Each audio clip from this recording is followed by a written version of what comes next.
Hey ladies and gentlemen, welcome back to the channel. As always, it is Nick here, back with your daily crypto news and analysis. And today, we're going to be talking about Hedera Hashgraph, or Hbar if you will.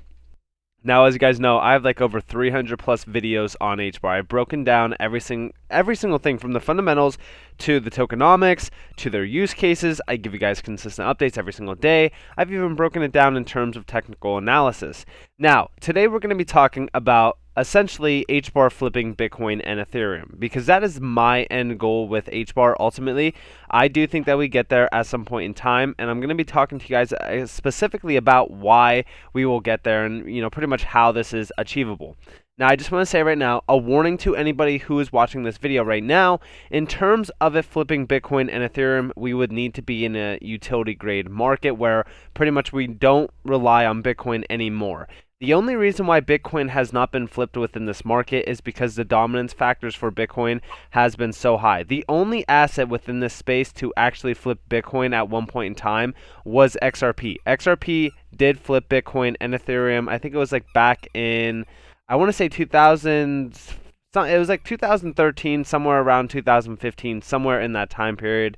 But again, when we're talking about assets flipping these two, I know it's a touchy subject because a lot of people think that these are going to be the rollers of the land forever, but that's just not the case. We have to get to a point where an asset, and I think that Hbar is that asset, will have to flip both of them. And the reason why I think that Hbar is the golden choice, and I know a lot of people are going to say, well, dude, you're just biased because this is your, number one holding. No, that is not the reason for this. In fact, this is third generation blockchain technology. This is hash graph technology in itself. This is the best of the best at the moment. Okay, there is nothing like it. It is patent technology. I understand that there's other assets out there that are claiming to be doing trillions of transactions per second and whatever the case may be. But at the end of the day, Hedera or Hbar itself has had the proven facts to back up their transactions per second. And of course, when we're talking about smart contracts 2.0, that is going to be incredibly innovative. It's already launched, I'm pretty sure. I think it's live. So when we're talking about that, that is going to be bigger than Ethereum in itself. So before we fully jump in this video, I just want to quickly let you guys know, if you guys are new to the channel, definitely consider subscribing, turning notifications on. Also, definitely hit that like button if you guys are enjoying the daily crypto content. Also, if you guys do want to get my exit strategies and my personal trading insights, you guys could go check out NCashOfficial.com. The best deal for your buck is the Ultimate Crusader Trading Bundle Pack, which includes everything on the site as well as all featured products for free. Again, you guys are not obligated to purchase anything on this website. I'm just letting you guys know for anybody who is interested. Now, first off, let's talk about why I'm making this video. So a lot of people were commenting on this tweet saying, this is not going to happen. A lot of people were saying, I completely agree. It's a biased, unbiased sort of, tweet. And we do see here, I said, I will say it over and over again so I could tell all the haters I told you so. Hbar will flip both Ethereum and Bitcoin in the future. Just take some time to do a little bit of research, and it's so clear to understand. Now, first off, we need to understand at what point in time will we get to this price. Okay, first off, we got to, think about, logically speaking, at what point will we actually flip Bitcoin? Like, what price would we have to be at? What kind of market cap would we be at as well? Because it's not going to happen this year. It's not going to happen next year. It's not going to happen the year after that. But it will happen in time. How far into the future is that? We don't know. But I will say this. If it's, sometime between now and 2025, we could say that the market cap for Hbar would have to be around $3 trillion. Okay, and at $3 trillion, which I still think is extremely undervalued, and we're going to be talking about why, this would be a 439x from our current prices, and almost a $200 Hbar. Now, why is this possible? Well, first off, we look at what is, possible and not possible in this market because of market cap. A lot of people think that market cap actually matters within a lot of these assets. But when we're talking about the tokenization and digitization of pretty much every single thing in an every single day life sort of aspect, where you pretty much go and pay for your groceries with, digital currency, or, hey, look at your shopping online with digital currency, or maybe you're shopping on, an online marketplace that is, guess what, running on something like a DLT technology. That is the end goal here, right? Hedera Hashgraph has perfectly positioned themselves to be the #1 enterprise-grade DLT technology within this space. Why is that? Well, first off, people acknowledge the fact that it is, one, carbon negative, Two, it is the most efficient, the highest grade speed, the most secure because of ABFT in terms of their consensus mechanism. And guess what? Enterprises are choosing it because of its sustainability as well. This is the greenest technology that we have to date that delivers a massive punch in terms of efficiency and overall speed. Now, first off, let's talk about a few things. So let's talk about Web 3.0 because today we did see Twitter pretty much brought on a new team to be focused on crypto, blockchains, and other decentralized technologies. We know that Web 3.0 is essentially the future. We are going to be marching into a Web 3.0 pretty much land. This is decentralized everything. You're talking about, Web 1.0 was pretty much the beginning of the internet. Web 2.0 sort of e-commerce boom with, a lot of, the .com boom as well with Amazon and stuff like that. And then of course, Web 3.0 is pretty much everything that we've had already, except guess what it is? It's all decentralized. It is putting the power within the person who is pretty much, doing whatever the case whatever the case may be that they're trying to do on the internet. So for an example, we are going to be seeing decentralized social media websites. We're going to be seeing decentralized e-commerce websites. It is going to be incredible. Web 3.0 is going to be different from anything that we've ever seen in the past. And I've always talked about Web 3.0 by itself, and I've always discussed how Hbar could essentially be the number one choice for Web 3.0 to be actually built on. And we know that Web 3.0 is actually going to be at a $140 trillion evaluation at scale. Now, if we just grabbed 10% of that, we would be at half of this market cap, or currently, if we're looking at it in terms of the current prices and circulating supply, we'd be looking at about a $92.26 Hbar, or at a $1.4 trillion. Now, also, we have to remember that Hbar's GC members alone all accounted to $2.5 trillion in terms of market cap combined. So right there, and right there should be clear, insights on how much Hbar is actually undervalued. Their GC members alone accommodate for $2.5 trillion in market cap. But again, I'm not going to go off of Hbar, getting to $2.5 trillion off of their GC members alone. That's not the case. In fact, I'm talking more so about this. And shout out to the H Baron. We actually see here, how's Hbar's price is linked to transactions per second. Hedera's business model is one built upon providing enterprise users with fast, secure, and infinitely scalable transactions combined with very low fixed fees.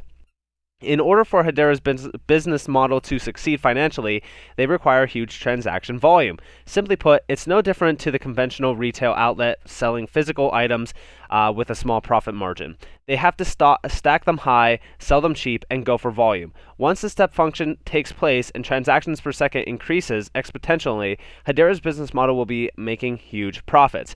At this point, the value of Hedera as a business will no longer be dependent on pure speculation. It will be valued in the same way any other profitable business is valued. Once this happens, rest assured, the valuation of Hedera as a business will be huge and reflected in the value of Hedera's livelihood, or lifeblood, which is Hbar. Now, a lot of people looked at this, and I see a lot of people kind of pretty much telling us about Danny Ide's article, which shout out to Barbarian.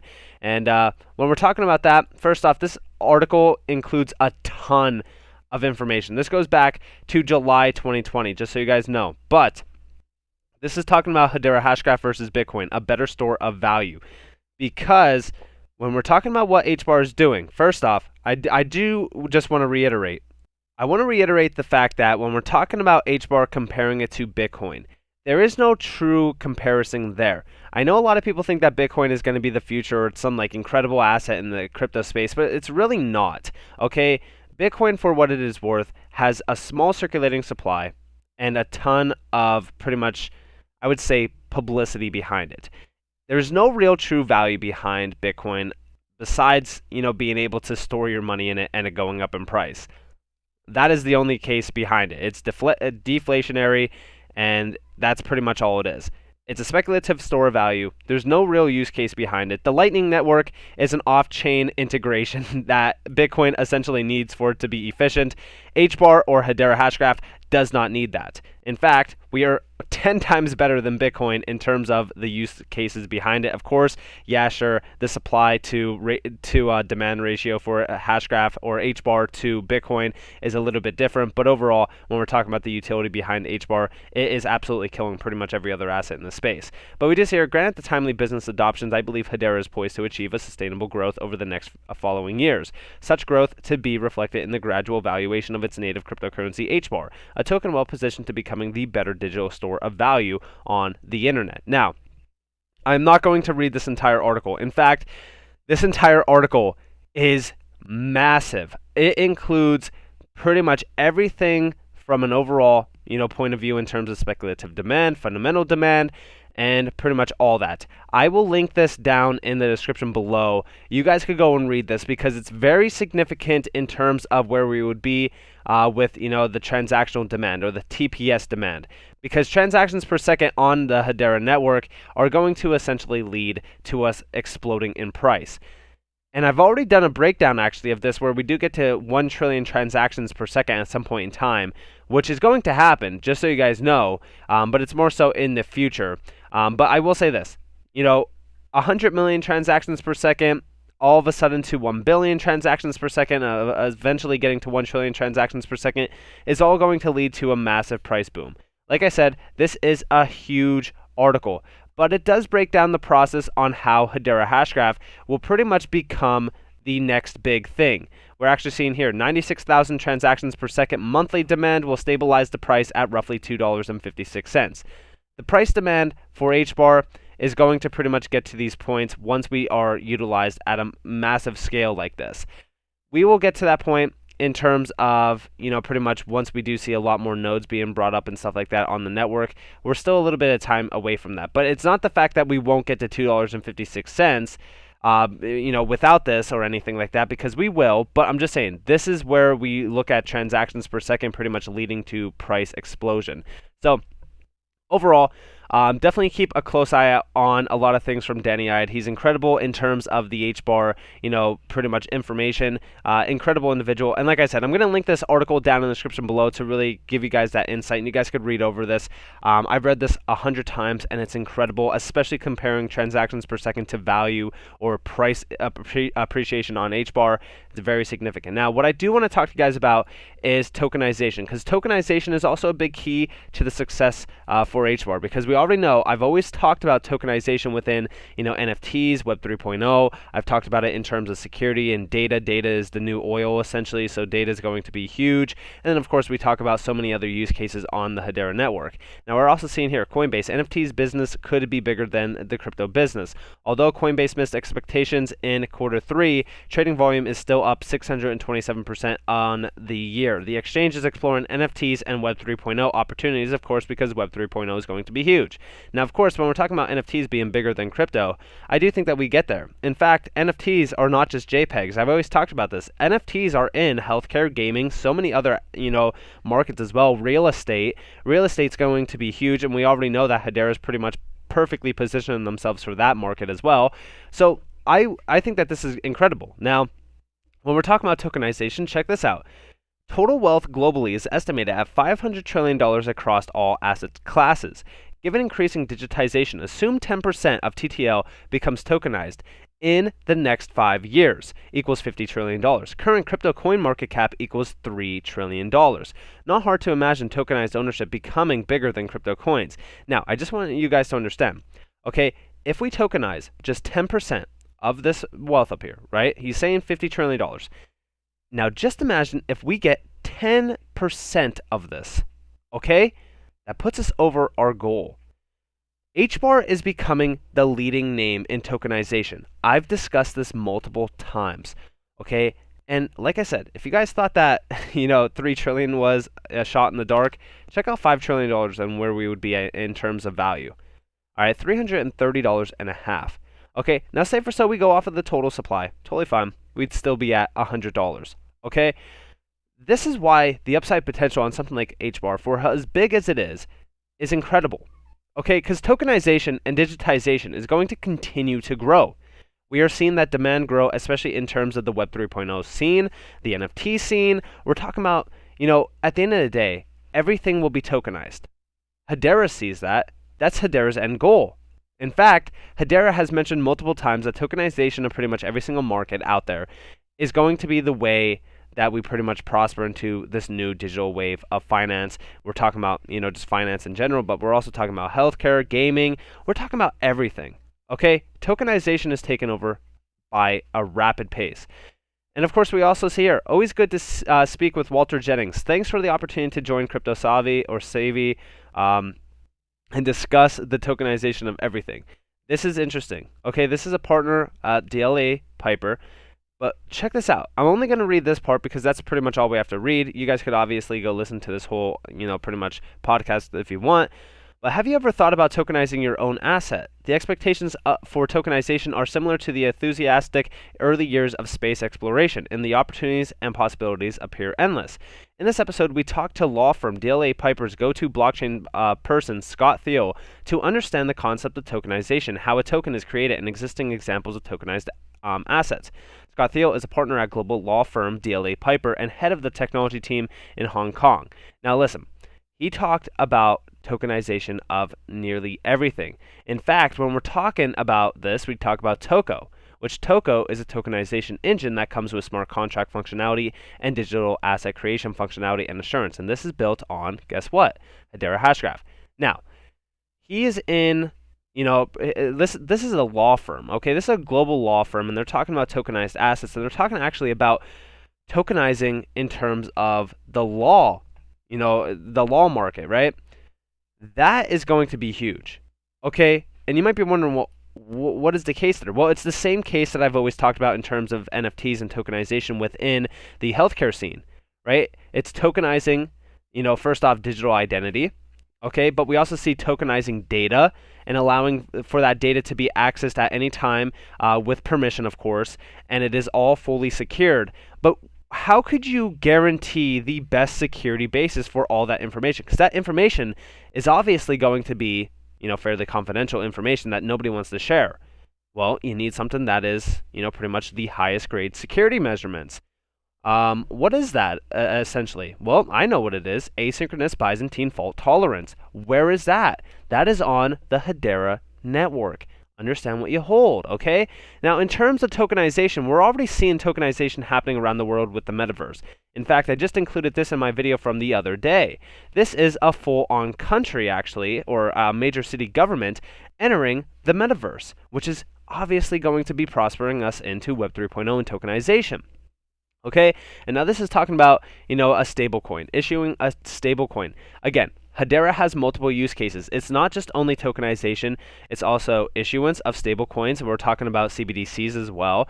There is so much within this entire ecosystem. In fact, talking about CBDCs, we already know that CBDCs are going to grow and grow and grow as time goes on. In fact, we're talking about digitization of the entire financial market. The entire future will be built and pretty much prospered in with digital assets. I think that when we're talking about what's happening right now, obviously this is going to take a little bit of time. It's not going to happen overnight. Like I said, Hedera Hashgraph is not going to go to $100, let alone, a $5 trillion market cap overnight. No, this is going to take some time. But I'm just telling you guys right now that in time, okay, everybody's precious assets like Bitcoin and Ethereum are no longer going to be at the top, top 3, top 5 assets of the space. In fact, my top 5 looks like Hbar, XRP, QNT, XLM. There's a few assets, right? And it's not all in order like that. That's not an order or anything like that. I'm just saying those are some of the assets that I see in the top at least 10, right? We're talking about AOBT as well. There's so many assets within the space doing incredible things inside the tokenization of financial, sort of markets. But I'm just telling you right now, Bitcoin and Ethereum are not the future. They've never been the future. Of course, I do got to give props to Bitcoin. It's the first generation blockchain. It pretty much prospered us into this age of digitization and pretty much crypto in general. All right, and then of course we look at Ethereum. Great, second generation asset, pretty much prospering us into a new age, but it's not more vital than Bitcoin at all. And in fact, Ethereum itself is just as bad, if not it's actually probably worse than Bitcoin at this point because it is used on a day-to-day basis for tokenization with NFTs and stuff. So ultimately speaking, it is pretty much probably worse for the environment in terms of that. So, but when we're talking about Bitcoin and Ethereum, Ethereum is not doing anything fairly well right now. They can't scale, neither can Bitcoin, because once their prices continue going up, the fees continue going up for anything that they are a part of. That is why Hedera will continue to pretty much prosper ahead of these two. Because whenever the Hedera price goes up or the Hbar price goes up, everything stays the same on the network. The price for Hbar goes up with transactions per second. I've always broken this down at, pretty much once we get to 1 trillion transactions a day or a week or a month, and I've always broken it down in terms of where we will go to in price, and it's fairly easy to break that down. But I'm just telling you guys right now, at scale, Hbar is going to ultimately kill a lot of these assets. And I don't mean kill them as in, hey, look at, they're just going to disappear. No, I'm just saying we're going to outscale them. We are going to flip them. Okay, and if you can't see that, you need to watch a few of my other videos or just do your own research in general. Because what Hbar is building is a 100+ year household name company, and this is going to be incredible to be a part of this, and I'm very excited for the journey ahead. But with that being said, I hope that you all enjoyed this video. If you guys did, definitely leave a like, subscribe, turn notifications on if you guys do want free content. You guys are more than welcome to follow me on Twitter and join the free Discord down in the description below. As always, I hope that you all have a beautiful day or a beautiful night wherever you guys are in this beautiful world. This has been Nick. Peace out, guys.